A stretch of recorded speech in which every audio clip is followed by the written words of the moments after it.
Hello students, myself Dr. Ashutosh Dwivedi. In this lecture, I am going to discuss physics for class 11th with the help of NCERT Physics Part 1. इस video में NCERT को मैं bit by bit पढ़ूंगा और पढ़ के उसको explain करूंगा, एलोबरेट करूंगा। जहां भी एडिशनल एग्जाम्पल्स की ज़रूरत होगी वो एग्जाम्पल दूंगा।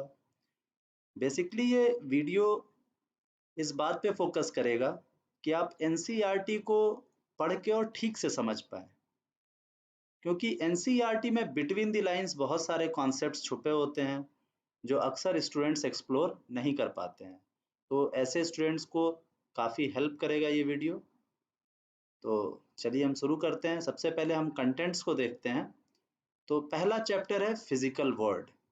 फिजिकल वर्ल्ड को आप देख सकते हैं कि 5 सेक्शंस में बांटा गया है। किसी भी चैप्टर को सेक्शंस में हम इसलिए बांटते हैं कि उस चैप्टर के जो रेलेवेंट टॉपिक्स हों उनको हम एक एक करके पढ़ें, एक साथ चीज़ें मिक्सअप ना हो। और पहले टॉपिक को पढ़ने के बाद दूसरे टॉपिक को जब पढ़ें तो पहले टॉपिक से उसे रिलेट कर पाएँ। जब तीसरे टॉपिक को पढ़ें तो उसको पहले और दूसरे टॉपिक से रिलेट कर पाएँ। इसलिए एक सीक्वेंस में ही हमें शुरू करना है और उसी सीक्वेंस में बुक्स में ये चीज़ें दी होती हैं। तो सीक्वेंस का पूरा ध्यान रखेंगे। कई बार बच्चों को हर एक लाइन पढ़ना थोड़ा बोरिंग सा फील होता है, मगर आप देखेंगे लेटर कोर्स में ये बहुत ही हेल्पफुल होता है। अगर आप सिंपल चीज़ों को भी उतने ही ध्यान से पढ़ेंगे तो कॉम्प्लेक्स चीज़ों को समझना भी आसान हो जाता है। So let's start with first chapter.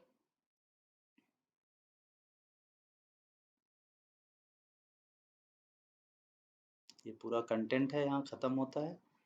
इसके बाद ये chapter 1 physical world. Physical world मतलब ये पूरा संसार, पूरी दुनिया, जिसके उसके फिजिकलिटी को हम पढ़ेंगे। चैप्टर का टाइटल है। और आप देखिए सबसे पहले NCERT में ये लेफ्ट साइड में आप देखेंगे ब्लू बॉक्स में उन 5 सेक्शंस को यहाँ मेंशन किया गया है। और ये इसलिए मेंशन किया गया है कि जब हम इस चैप्टर को ख़त्म करें, पूरा रीडिंग करें और पूरा इसको अच्छे से समझें, तो ये इतनी बातें, ये जो हेडिंग्स यहाँ दी हुई हैं, 5 हेडिंग्स हैं जिसमें इस चैप्टर को बांटा गया है, ये पूरी तरह से इस हेडिंग का कंटेंट और कॉन्सेप्ट बिल्कुल क्लियर हो। तो पहला सेक्शन हम देखते हैं 1.1, ये व्हाट इज फिजिक्स, यानी कि फिजिक्स क्या है। तो इस पे एक चर्चा की गई। यहाँ देखिए क्या लिखा गया है। Humans have always been curious about the world around them. The night sky with its bright celestial objects has fascinated humans since time immemorial. कह रहे हैं कि मनुष्य के लिए हमेशा से जो हमारी दुनिया में चारों तरफ जो चीज़ें हम देखते हैं, जैसे रात का स्काई आप देखिए, रात के समय आसमान में आप देखेंगे तो इतने सारे ब्राइट स्टार्स दिखेंगे, इनको हम सेलेस्टियल बॉडीज कहते हैं। जो वो सारी बॉडीज जो अर्थ के बाहर होती हैं, अर्थ की बाउंड्री के बाहर हैं, उनको हम सेलेस्टियल ऑब्जेक्ट्स कहते हैं।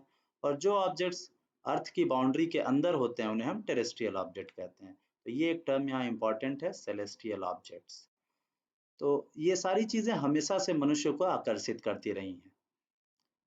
The regular repetition of the day and night, the annual cycle of seasons, the eclipses, the tides, the volcanoes, the rainbow have always been a source of wonder.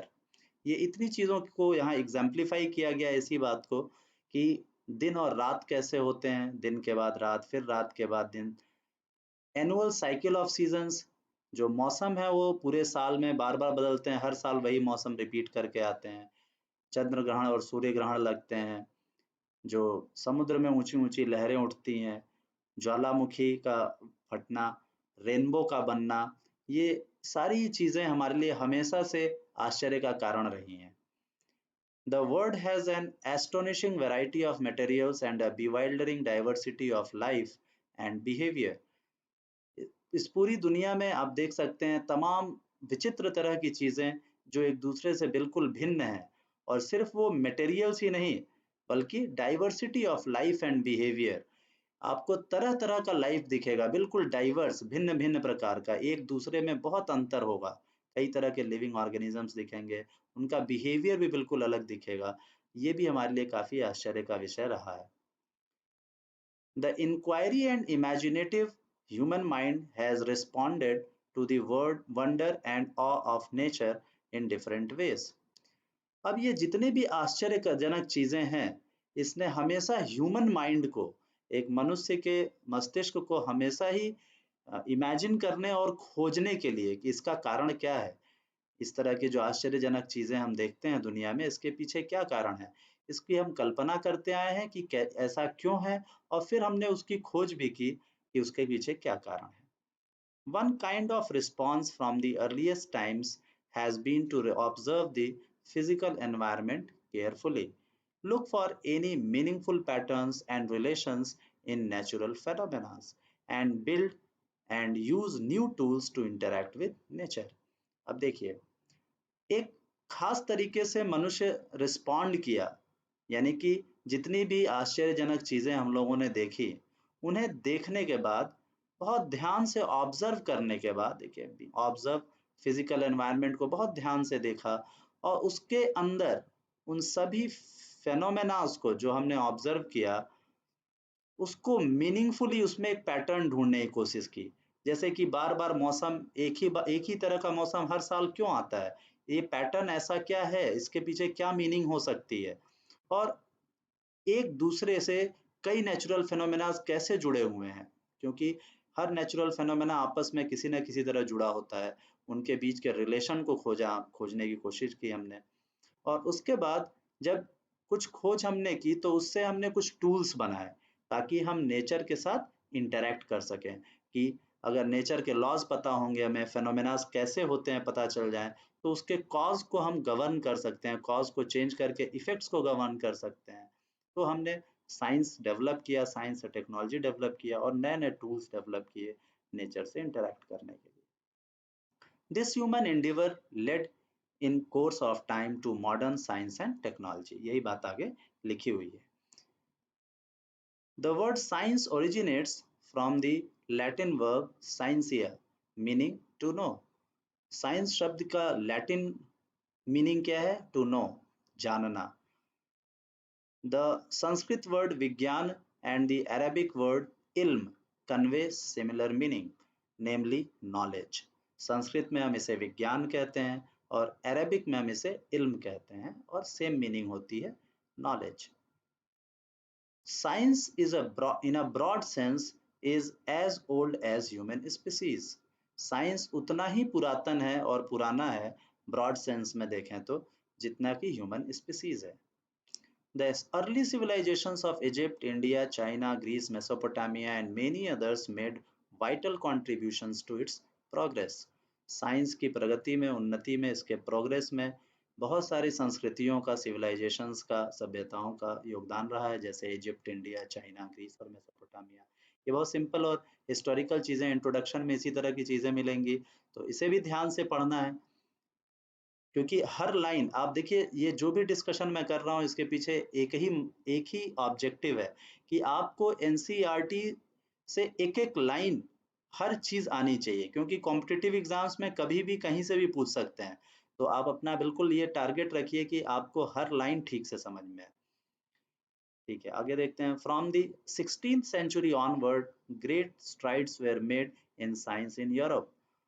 कहना है कि 16वीं शताब्दी के बाद बहुत काफी ग्रेट स्ट्राइड्स, उन्हें बहुत प्रयत्न किए गए, बहुत मेहनत की गई यूरोपियन कंट्रीज में साइंस की प्रगति के लिए काफी प्रयास किए गए।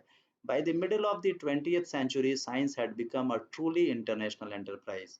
लेकिन 20th century के मिडिल में, मध्य में पहुंचते पहुंचते, ये साइंस के ऊपर लगभग हर देश काम करने लगे, ये पूरी तरह अंतरराष्ट्रीय स्तर पर काम होने लगा science related, with many cultures and countries contributing to its rapid growth। बहुत सारी कंट्रीज और कल्चर्स जो थे वो साइंस के ग्रोथ के लिए काम करने लगे। What is science and what is the so called scientific method. अब देखिए ये बहुत ही इंपॉर्टेंट प्रश्न है, देखिए इसको इसलिए हाईलाइट किया गया है यहाँ पे, बोल्ड लेटर्स में लिखा हुआ है, what is science and what is the so called scientific method. Science क्या होता है और ये साइंटिफिक मेथड क्या होता है, यहाँ क्वेश्चन मार्क है।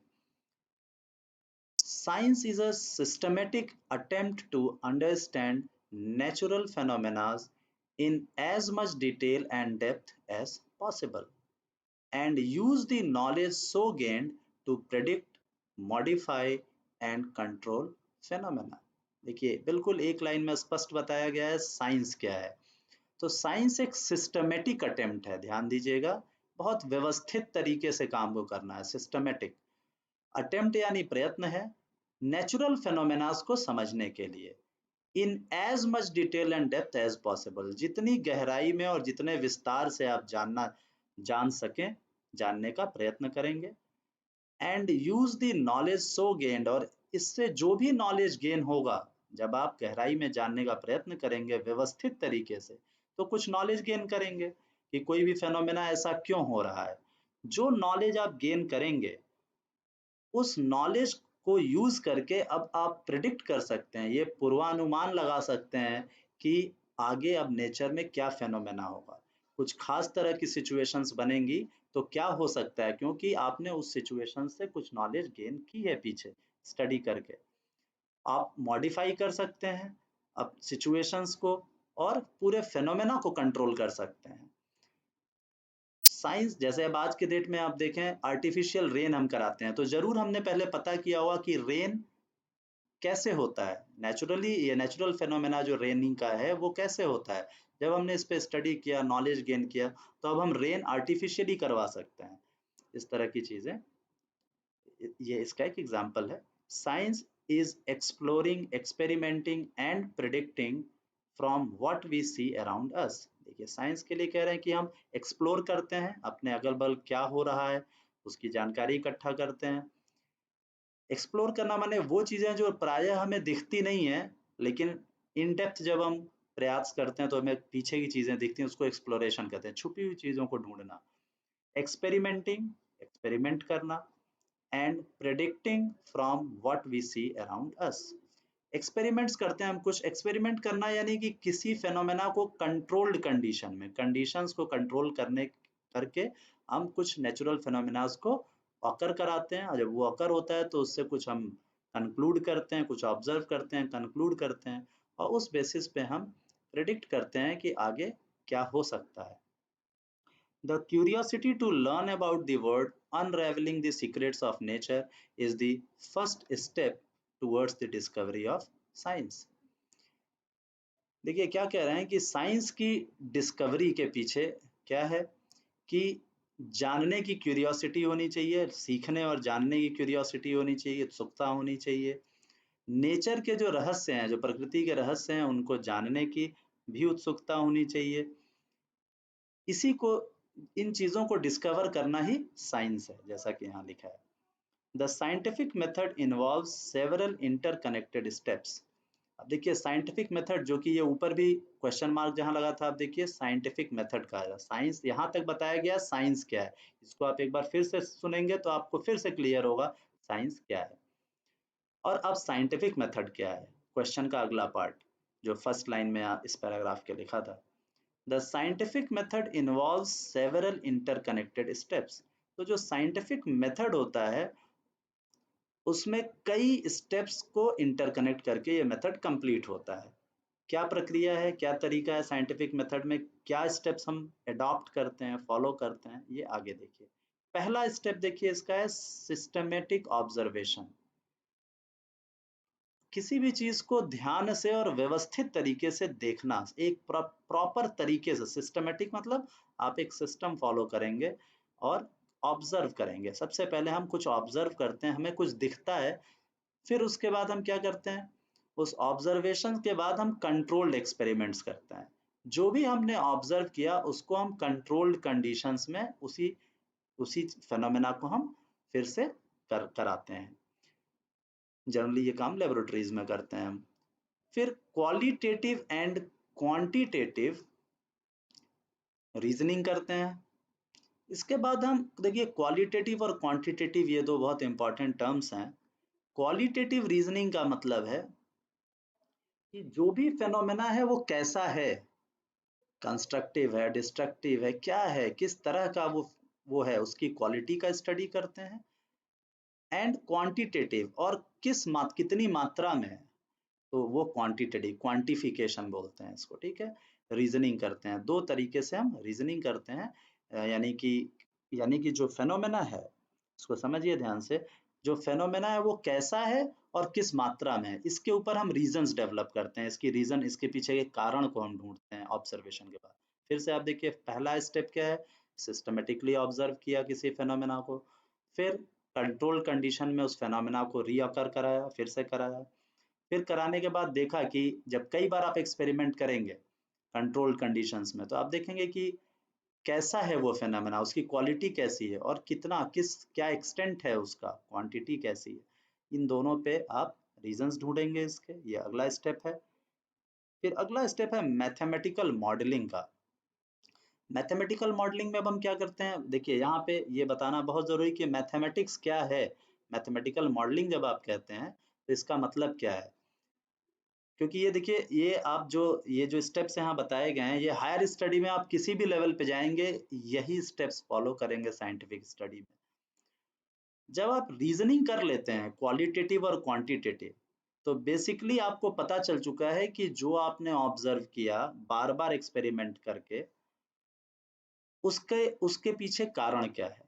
लेकिन अब इस पूरी सिचुएशन को, इस फिजिकल कंडीशन को और सिचुएशन को मैथमेटिकल मॉडलिंग के माध्यम से हम क्या करते हैं, जब हम मॉडल बनाते हैं, तो हम इस पूरी सिचुएशन को इक्वेशंस के फॉर्म में, मैथमेटिक्स के इक्वेशंस के फॉर्म में उस पूरी सिचुएशन को हम लिखते हैं।